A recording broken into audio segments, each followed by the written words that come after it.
બાળ દોસ્તો, હવે આપણે પાઠને સમજીએ. દિલ્હીનું બિરલા હાઉસ. સ્વાતંત્ર્ય પછીના દિવસોમાં દેશની સંવેદનાઓનું કેન્દ્ર. તે હતી 1947ના ડિસેમ્બરની 17મી તારીખ. અંધકારભરી રાત્રિના 11નો સમય. આસપાસ બધું સુમસામ. શિયાળાની ઠંડક. ગાંધીજીનું એ નિવાસ સ્થાન. પ્રવચનો, અગત્યના કાગળો વગેરે જોઈને તેઓ પરવાર્યા છે.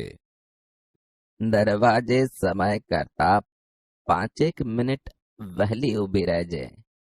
મુલાકાતીને આવકારી અંદર લાવજે. ગાંધીજી પાસે તો વાઇસરોય સહિતના અનેક મુલાકાતી આવે છે. તેમના માટે પણ આવી તૈયારી ક્યારેય રખાતી નથી. તેમને બરાબર સારી રીતે આવકાર આપજે. એવું ફરીથી જણાવી ગાંધીજીએ મનુબહેનને સતત આશ્ચર્યમાં રાખ્યા છે. બિરલા હાઉસના દરવાજે એક કાર આવીને ઊભી રહે છે. 2 મહાનુભાવો ઉતરીને મનુબહેન સાથે અંદર આવે છે. મધ સાથે ગરમ પાણી પી રહેલ ગાંધીજી ઓરડામાં ગાદલા પર બેઠા છે. અતિથિ માટે ખુરશીની વ્યવસ્થા રખાઈ છે, પણ તેઓ નીચે બેસવાનો આગ્રહ રાખે છે. આવનારને જોઈને હાથમાંનો પ્યાલો મનુબહેનને આપીને ગાંધીજી ઊભા થાય છે. બાથરૂમ જવું હશે એમ ધારી મનુબહેન ચાખડી લેવા જાય છે. ગાંધીજી અતિથિને હાથ જોડી સત્કાર કરીને બેસી જાય છે. મનુબહેન માટે અતિથિ અજાણ્યા નથી.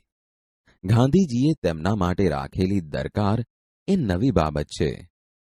બંધ ગળાનો લાંબો કોટ, સુરવાળ અને ફરની કાળી ટોપી પહેરીને આવેલા મુલાકાતી ભાવનગરના મહારાજા કૃષ્ણકુમાર સિંહજી છે. સાથેના સફેદ ફેંટાવાળા દિવાન અનંતરાય પટણી છે, જેમને બીજા ખંડમાં બેસાડવામાં આવ્યા છે. મહારાજા ગાંધીજીને એકલા મળે છે. મંત્રણાનો વિષય છે દેશી રજવાડાઓ અંગેનો. દેશી રજવાડાઓ સ્વાતંત્ર્ય પછીની પરિસ્થિતિ અંગે ભારત સરકાર સાથે વાટાઘાટો ચલાવી રહ્યા છે. કાશ્મીર, હૈદરાબાદ વગેરે રાજ્યોના સળગતા પ્રશ્નો છે. સરદાર વલ્લભભાઈ પટેલ રિયાસતી ખાતાના પ્રધાન તરીકે તેનો ઉકેલ લાવવા મથામણ કરી રહ્યા છે. અંગ્રેજ સરકારની જ્યાં હકૂમત હતી તે સર્વ પ્રદેશો ભારત અને પાકિસ્તાનને મળ્યા. સ્વાતંત્ર્ય મળ્યું, પણ અખંડ હિંદ ન રહ્યું. દેશના ભાગલા પડ્યા. તેની પછવાડે અંગ્રેજોની કુટિલ રાજનીતિ હતી. તેનો હવે બીજો તબક્કો શરૂ થઈ ગયો હતો. દેશના ફરી ભાગલા પડે તે માટે જુદા જુદા પરિબળો કામ કરી રહ્યા હતા. તે બાબત હતી દેશી રાજ્યો અંગેની. દેશી રાજ્યો પર અંગ્રેજ સરકારની સીધી હકૂમત નહોતી. તેમની વચ્ચે કરારો થયા હતા. આ કરારો અંગ્રેજ સલ્તનતની સર્વોપરી સત્તા સાથે થયેલા હતા. સ્વાતંત્ર્ય મળતા ભારતીય ઉપખંડમાંથી સર્વોપરી સત્તા ચાલી ગઈ. સાદી ભાષામાં કહીએ તો દેશી રાજ્યો સ્વતંત્ર થયા. તેમનું ભવિષ્ય તેમણે નક્કી કરવાનું હતું. તેઓ નિર્ણય કરે તેના પર દેશની એકતાનો આધાર હતો.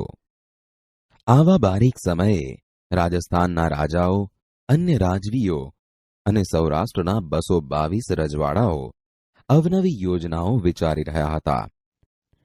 કાશ્મીર, હૈદરાબાદ, જૂનાગઢ વગેરે રાજ્યોમાં પાકિસ્તાન દ્વારા પ્રશ્નો ઊભા કરવામાં આવ્યા.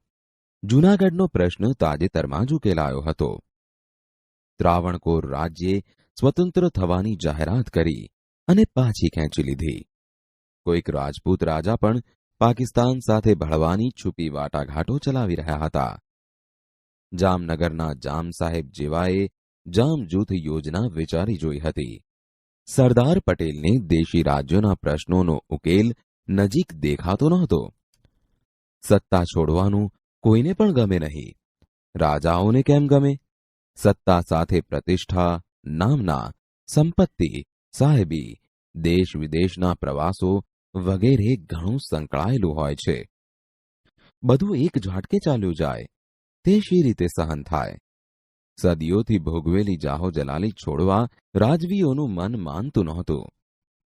ભાવનગરના મહારાજા કૃષ્ણકુમારસિંહજી જેવા ઇતિહાસના પરિવર્તનોને ઓળખનારા દેશભક્ત રાજવીઓ બહુ ઓછા હતા. કૃષ્ણકુમારસિંહજી જુદી જ માટીથી ઘડાયેલા હતા. તેમણે સામે ચાલીને ગાંધીજીની મુલાકાત માંગી હતી. પોતાની 13 વર્ષની ઉંમરે ભાવનગરના નીલમબાગ પેલેસમાં ગાંધીજી સામે ચાલીને મળવા આવેલા. તે વિવેક અને સદભાવ તેઓ ભૂલ્યા નહોતા. હાલની ઐતિહાસિક મુલાકાત પહેલા મહારાજાએ કેટલુંક વિચારી લીધેલું હતું. દેશના ભાગલા પડ્યા તેનું તો તેમને દુઃખ હતું જ, પણ ફરીથી તેવું કંઈક પણ થાય તે તેમનાથી સહન થાય તેમ ન હતું. દેશની એકતા ખાતર 7 સૈકા જૂની પોતાની રાજ્ય સત્તા જનક વિદેહીની જેમ નિર્લેપ બનીને નિષ્કપટ ભાવથી છોડી દેવાનો નિર્ણય કરીને તેઓ આવ્યા હતા. તેમના પગલામાં દ્રઢતા હતી. મારી પ્રજા સુખી રહો એવો મુદ્રાલેખ ધરાવનાર મહારાજા લોકો માટે કંઈક જતું કરીને સંતોષ અનુભવનાર અનોખા માનવી હતા. ગાંધીજીને રૂબરૂમાં તેમણે પોતાનો નિર્ણય કહી સંભળાવ્યો. બાપુ, દેશની એકતા અને અખંડિતતા માટે ભારત વર્ષમાં સૌ પ્રથમ મારું ભાવનગર રાજ્ય હું આપના ચરણોમાં ધરું છું. હું સ્વતંત્ર ભારતમાં મારું ભાવનગર રાજ્ય અર્પણ કરું છું, તેનો સ્વીકાર કરો. રાણી સાહેબને અને તમારા ભાઈઓને પૂછ્યું છે? મારી ઈચ્છામાં રાણી સાહેબની ઈચ્છાનો સમાવેશ થઈ જાય છે. તેમની પ્રેરણાથી બધું કરું છું. 10-15 મિનિટ ચાલેલી ચર્ચામાં મહારાજાએ પોતાની રાજ્ય સત્તા ગાંધીજીના ચરણે ધરી દીધી. તે નિમિત્તે જે કોઈ પગલાં લેવાના થાય તે તેઓ ગાંધીજીના માર્ગદર્શન પ્રમાણે લેશે. રોકડ, મિલકતો વગેરે તેઓ જવાબદાર રાજતંત્રને સોંપી દેશે. ગાંધીજીની સંમતિ હશે એટલી જ ખાનગી મિલકતો રાખશે. સાલિયાણું જે ગાંધીજી નક્કી કરી આપશે તે જ લેશે. મહારાજાની લાગણી ભીની રજૂઆતથી ગાંધીજી ચકિત થઈ ગયા. હિંદના બધા દેશી રજવાડામાં રાજાએ પ્રજાના સેવક બની ટ્રસ્ટી તરીકે રહેવું જોઈએ એવી માન્યતા તેમણે વ્યક્ત કરેલી હતી. તે સિદ્ધાંત જીવંત રીતે અપનાવવાનું સંપૂર્ણ માન તેમણે કૃષ્ણકુમારસિંહજીને આપ્યું. આ મહારાજા તો મહારાજા જ છે. સાવ નિર્દોષ બાળક જેવો સ્વભાવ છે. ઉત્તમ વૃત્તિ તેઓ ધરાવે છે. અદ્ભુત માણસ છે. પોતે મહારાજાને સ્પષ્ટ રીતે કહી સાવચેત કર્યા કે બીજા રાજાઓ કદાચ તેમની નીતિ વખોડશે. તેમ છતાં મહારાજા તેમના નિર્ણયમાં મક્કમ રહ્યા. આવા તોડાક રાજાઓ જો મને મળે તો દેશનો વહીવટ તેઓના હાથમાં મૂકતા જરાય ખચકાવ નહીં. આ રાજાઓને રાજ્ય ચલાવવાનો જે બહોળો અનુભવ અને જ્ઞાન છે તે અત્યારનાઓને નથી. આ રીતે આ લોકો ખૂબ કામના છે. ગાંધીજીના મનમાં કૃષ્ણકુમારસિંહજીની ભાવના એટલી ઊંડે સુધી વસી ગઈ હતી કે જવાહરલાલજી, સરદાર વગેરે નેતાઓને તેઓ હર્ષભેર આ વાત કહેતા રહ્યા. સરદારે તો મહારાજા સાથે રૂબરૂ વાત કરી તેમના નિર્ણયના અનુસંધાને આગળની કાર્યવાહી શરૂ કરાવી દીધી હતી. સૌ રાજાઓએ કૃષ્ણકુમારના માર્ગે ચાલ્યા વિના છૂટકો નથી. મહારાજાને વળાવવા ગાંધીજી જાતે બહાર નીકળી તેમની કાર સુધી ગયા હતા. ગાંધીજી દ્વારા કોઈ મહાનુભાવને આવકારવા વળાવવાનો આવો વિધિ થતો નહોતો. બાપુ, તમે ઊભા કેમ થયા હતા? તેઓ ભાવનગરની શામળદાસ કોલેજમાં ભણેલા એટલે મહારાજાને તેમણે માન આપવું ઘટે. મનુબહેને મહારાજાનું એક વાક્ય યાદ રાખ્યું હતું. મારી ઈચ્છામાં રાણી સાહેબની ઈચ્છાનો સમાવેશ થઈ જાય છે. આ તેમને ગળે ઉતરતું નહોતું. આટલું મોટું રાજ્ય, તેનું સુખ વૈભવ અને માન મહિમા છોડવા કોઈ સ્ત્રી તૈયાર થાય નહીં. પછીથી ભાવનગર ખાતે મહારાણી વિજયાબાને મળવાનું થયું. ત્યારે આ વાત આગળ ચાલી. આ દેવાંશી સન્નારીમાં પણ મનુબહેનને મહારાજા જેવી જ ઉમદા ત્યાગ ભાવનાના દર્શન થયા. પ્રજાનું હતું અને પ્રજાને આપ્યું ને, એમાં કયો ઉપકાર કર્યો? વળી પૂજ્ય બાપુના ચરણે ધરવાનું અમને તો પરમ સદભાગ્ય સાંપડ્યું. મહારાણી વિજયાબાના આ શબ્દોને ઇતિહાસ કોઈ ખૂણે સાચવી રાખશે. 1948ના જાન્યુઆરીની 15મી તારીખે મહારાજા કૃષ્ણકુમારસિંહજીએ ભાવનગરમાં જવાબદાર રાજ્યતંત્રની ઘોષણા કરી. સરદાર વલ્લભભાઈ પટેલે તે સમારંભમાં ઉપસ્થિત રહી મહારાજાની ત્યાગ ભાવનાને બિરદાવી. મહારાજાએ સમગ્ર સૌરાષ્ટ્રનું સંયુક્ત રાજ્ય રચાય તેમાં સંમતિ આપી દીધી હતી. પછીના થોડા મહિનામાં સરદાર પટેલનો એ સંકલ્પ પણ સિદ્ધ થયો. દેશની એકતા અને અખંડિતતાની દિશામાં મહારાજાનું પગલું એક પવિત્ર અને વિરાટ કાર્ય બની રહ્યું. બાળ દોસ્તો, હવે આપણે પાઠનું શ્રવણ કરીએ. દિલ્હીનું બિરલા હાઉસ સ્વાતંત્ર્ય પછીના દિવસોમાં દેશની સંવેદનાઓનું કેન્દ્ર. તે હતી 1947ના ડિસેમ્બરની 17મી તારીખ.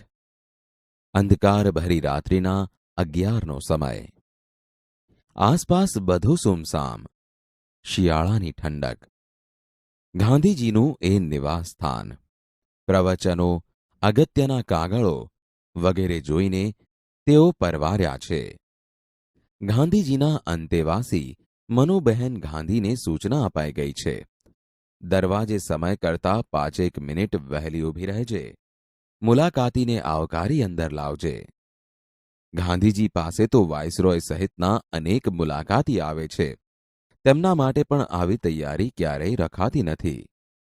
તેમને બરાબર સારી રીતે આવકાર આપજે. એવું ફરીથી જણાવી ગાંધીજીએ મનુબહેનને સતત આશ્ચર્યમાં રાખ્યા છે. બિરલા હાઉસના દરવાજે એક કાર આવીને ઊભી રહે છે. 2 મહાનુભાવો ઉતરીને મનુબહેન સાથે અંદર આવે છે. મધ સાથે ગરમ પાણી પી રહેલ ગાંધીજી ઓરડામાં ગાદલા પર બેઠા છે. અતિથિ માટે ખુરશીની વ્યવસ્થા રખાઈ છે, પણ તેઓ નીચે બેસવાનો આગ્રહ રાખે છે. આવનારને જોઈને હાથમાંનો પ્યાલો મનુબહેનને આપીને ગાંધીજી ઊભા થાય છે. બાથરૂમ જવું હશે એમ ધારી મનુબહેન ચાખડી લેવા જાય છે.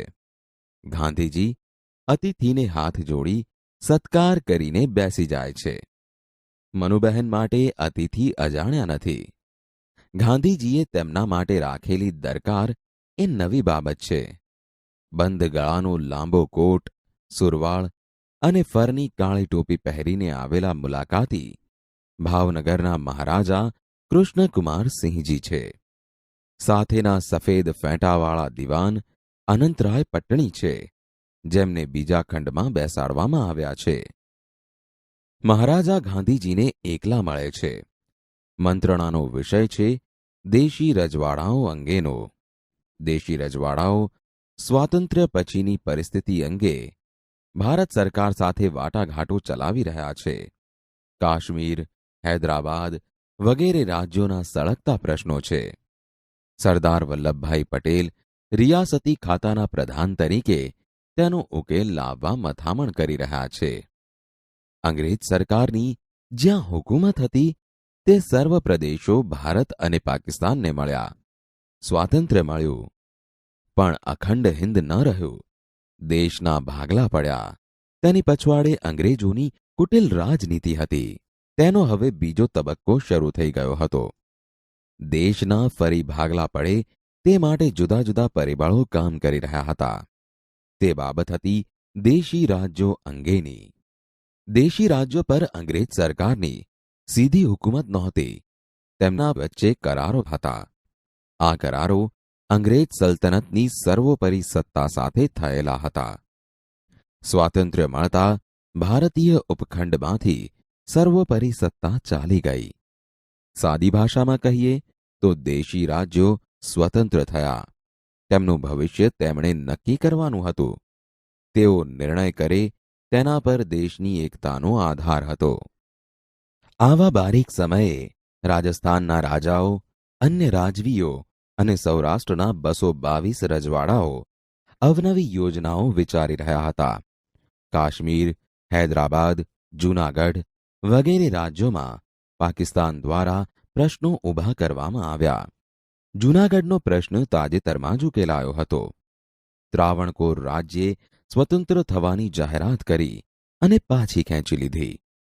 કોઈક રાજપૂત રાજા પણ પાકિસ્તાન સાથે ભળવાની છુપી વાટાઘાટો ચલાવી રહ્યા હતા. જામનગરના જામ સાહેબ જેવાએ જામ જૂથ યોજના વિચારી જોઈ હતી. સરદાર પટેલને દેશી રાજ્યોના પ્રશ્નોનો ઉકેલ નજીક દેખાતો નહોતો. સત્તા છોડવાનું કોઈને પણ ગમે નહીં. રાજાઓને કેમ ગમે? સત્તા સાથે પ્રતિષ્ઠા, નામના, સંપત્તિ, સાહેબી, દેશ વિદેશના પ્રવાસો વગેરે ઘણું સંકળાયેલું હોય છે. બધું એક ઝાટકે ચાલ્યું જાય તે શી રીતે સહન થાય? સદીઓથી ભોગવેલી જાહો જલાલી છોડવા રાજવીઓનું મન માનતું નહોતું. ભાવનગરના મહારાજા કૃષ્ણકુમાર સિંહજી જેવા ઇતિહાસના પરિવર્તનોને ઓળખનારા દેશભક્ત રાજવીઓ બહુ ઓછા હતા. કૃષ્ણકુમાર સિંહજી જુદી માટીથી ઘડાયેલા હતા. તેમણે સામે ચાલીને ગાંધીજીની મુલાકાત માંગી હતી. પોતાની 13 વર્ષની ઉંમરે ભાવનગરના નીલમબાગ પેલેસમાં ગાંધીજી સામે ચાલીને મળવા આવેલા. તે વિવેક અને સદ્ભાવ તેઓ ભૂલ્યા નહોતા. હાલની ઐતિહાસિક મુલાકાત પહેલા મહારાજાએ કેટલુંક વિચારી લીધેલું હતું. દેશના ભાગલા પડ્યા તેનું તો તેમને દુઃખ હતું જ, પણ ફરીથી તેવું કંઈક પણ થાય તે તેમનાથી સહન થાય તેમ ન હતું. દેશની એકતા ખાતર 7 સૈકા જૂની પોતાની રાજ્ય સત્તા જનક વિદેહીની જેમ નિર્લેપ બનીને નિષ્કપટ ભાવથી છોડી દેવાનો નિર્ણય કરીને તેઓ આવ્યા હતા. તેમના પગલામાં દ્રઢતા હતી. મારી પ્રજા સુખી રહો એવો મુદ્રાલેખ ધરાવનાર મહારાજા લોકો માટે કંઈક જતું કરીને સંતોષ અનુભવનાર અનોખા માનવી હતા. ગાંધીજીને રૂબરૂમાં તેમણે પોતાનો નિર્ણય કહી સંભળાવ્યો. મહાત્માજી કહે, રાણી સાહેબને અને તમારા ભાઈઓને પૂછ્યું છે? જવાબ મળ્યો, મારી ઈચ્છામાં રાણી સાહેબની ઈચ્છાનો સમાવેશ થઈ જાય છે. તેમની પ્રેરણાથી બધું કરું છું. 10-15 મિનિટ ચાલેલી ચર્ચામાં મહારાજાએ પોતાની રાજ્ય સત્તા ગાંધીજીના ચરણે ધરી દીધી. તે નિમિત્તે જે કોઈ પગલાં લેવાના થાય તે તેઓ ગાંધીજીના માર્ગદર્શન પ્રમાણે લેશે. રોકડ, મિલકતો વગેરે તેઓ જવાબદાર રાજતંત્રને સોંપી દેશે. ગાંધીજીની સંમતિ હશે એટલી જ ખાનગી મિલકતો રાખશે. સાલિયાણું જે ગાંધીજી નક્કી કરી આપશે તે જ લેશે. મહારાજાની લાગણીભીની રજૂઆતથી ગાંધીજી ચકિત થઈ ગયા. હિંદના બધા દેશી રજવાડામાં રાજાએ પ્રજાના સેવક બની ટ્રસ્ટી તરીકે રહેવું જોઈએ એવી માન્યતા તેમણે વ્યક્ત કરેલી હતી. તે સિદ્ધાંત જીવંત રીતે અપનાવવાનું સંપૂર્ણ માન તેમણે કૃષ્ણકુમાર સિંહજીને આપ્યું. આ મહારાજા તો મહારાજા જ છે એમ ગાંધીજીએ કહ્યું. સાવ નિર્દોષ બાળક જેવો સ્વભાવ છે. ઉત્તમ વૃત્તિ તેઓ ધરાવે છે. અદ્ભુત માણસ છે. પોતે મહારાજાને સ્પષ્ટ રીતે કહી સાવચેત કર્યા કે બીજા રાજાઓ કદાચ તેમની નીતિ વખોડશે. તેમ છતાં મહારાજા તેમના નિર્ણયમાં મક્કમ રહ્યા. ગાંધીજીએ કહ્યું, આવા થોડાક રાજાઓ જો મને મળે તો દેશનો વહીવટ તેઓના હાથમાં મૂકતા જરાય ખચકાવું નહીં. આ રાજાઓને રાજ્ય ચલાવવાનો જે બહોળો અનુભવ અને જ્ઞાન છે તે અત્યારનાઓને નથી. આ રીતે આ લોકો ખૂબ કામના છે. ગાંધીજીના મનમાં કૃષ્ણકુમાર સિંહજીની ભાવના એટલી ઊંડે સુધી વસી ગઈ હતી કે જવાહરલાલજી, સરદાર વગેરે નેતાઓને તેઓ હર્ષભેર આ વાત કહેતા રહ્યા. સરદારે તો મહારાજા સાથે રૂબરૂ વાત કરી તેમના નિર્ણયના અનુસંધાને આગળની કાર્યવાહી શરૂ કરાવી દીધી હતી. મહાત્માજી પોતાની પ્રતીતિ સૌને જણાવતા રહ્યા કે સૌ રાજાઓએ કૃષ્ણકુમારના માર્ગે ચાલ્યા વિના છૂટકો નથી. મહારાજાને વળાવવા ગાંધીજી જાતે બહાર નીકળી તેમની કાર સુધી ગયા હતા. ગાંધીજી દ્વારા કોઈ મહાનુભાવને આવકારવા વળાવવાનો આવો વિધિ થતો નહોતો. મનુબહેને તો પૂછી પણ લીધું, બાપુ, તમે ઊભા કેમ થયા હતા? ગાંધીજીએ સ્પષ્ટતા કરી કે તેઓ ભાવનગરની શામળદાસ કોલેજમાં ભણેલા એટલે મહારાજાને તેમણે માન આપવું ઘટે. મનુબહેને મહારાજાનું એક વાક્ય યાદ રાખ્યું હતું, મારી ઈચ્છામાં રાણીની ઈચ્છા પણ આવી જાય છે. આ તેમને ગળે ઉતરતું નહોતું. આટલું મોટું રાજ્ય, તેનું સુખ વૈભવ અને માન મહિમા છોડવા કોઈ સ્ત્રી તૈયાર થાય નહીં. પછીથી ભાવનગર ખાતે મહારાણી વિજયાબાને મળવાનું થયું ત્યારે આ વાત આગળ ચાલી. આ દેવાંશી સન્નારીમાં પણ મનુબહેનને મહારાજા જેવી જ ઉમદા ત્યાગ ભાવનાના દર્શન થયા. તેમણે કહ્યું, પ્રજાનું હતું અને પ્રજાને આપ્યું ને એમાં કયો ઉપકાર કર્યો? વળી પૂજ્ય બાપુના ચરણે ધરવાનું અમને તો પરમ સદભાગ્ય સાંપડ્યું. મહારાણી વિજયાબાના આ શબ્દોને ઇતિહાસ કોઈ ખૂણે સાચવી રાખશે. 1948ના જાન્યુઆરીની 15મી તારીખે મહારાજા કૃષ્ણકુમાર સિંહજીએ ભાવનગરમાં જવાબદાર રાજ્યતંત્રની ઘોષણા કરી. સરદાર વલ્લભભાઈ પટેલે તે સમારંભમાં ઉપસ્થિત રહી મહારાજાની ત્યાગ ભાવનાને બિરદાવી. મહારાજાએ સમગ્ર સૌરાષ્ટ્રનું સંયુક્ત રાજ્ય રચાય તેમાં સંમતિ આપી દીધી હતી.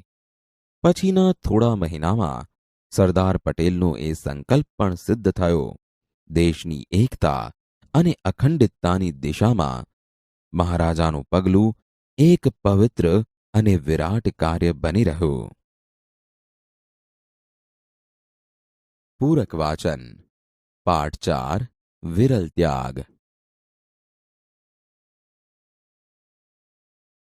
બાળ દોસ્તો, હવે આપણે લેખકના જીવન વિશે પરિચય મેળવીએ. વિરલ ત્યાગ એ પ્રસંગ લેખ છે જેના લેખક છે શ્રી ડોક્ટર ગંભીરસિંહ ગોહિલ. તેમનો જન્મ 8મી જૂન 1934ના રોજ થયો હતો.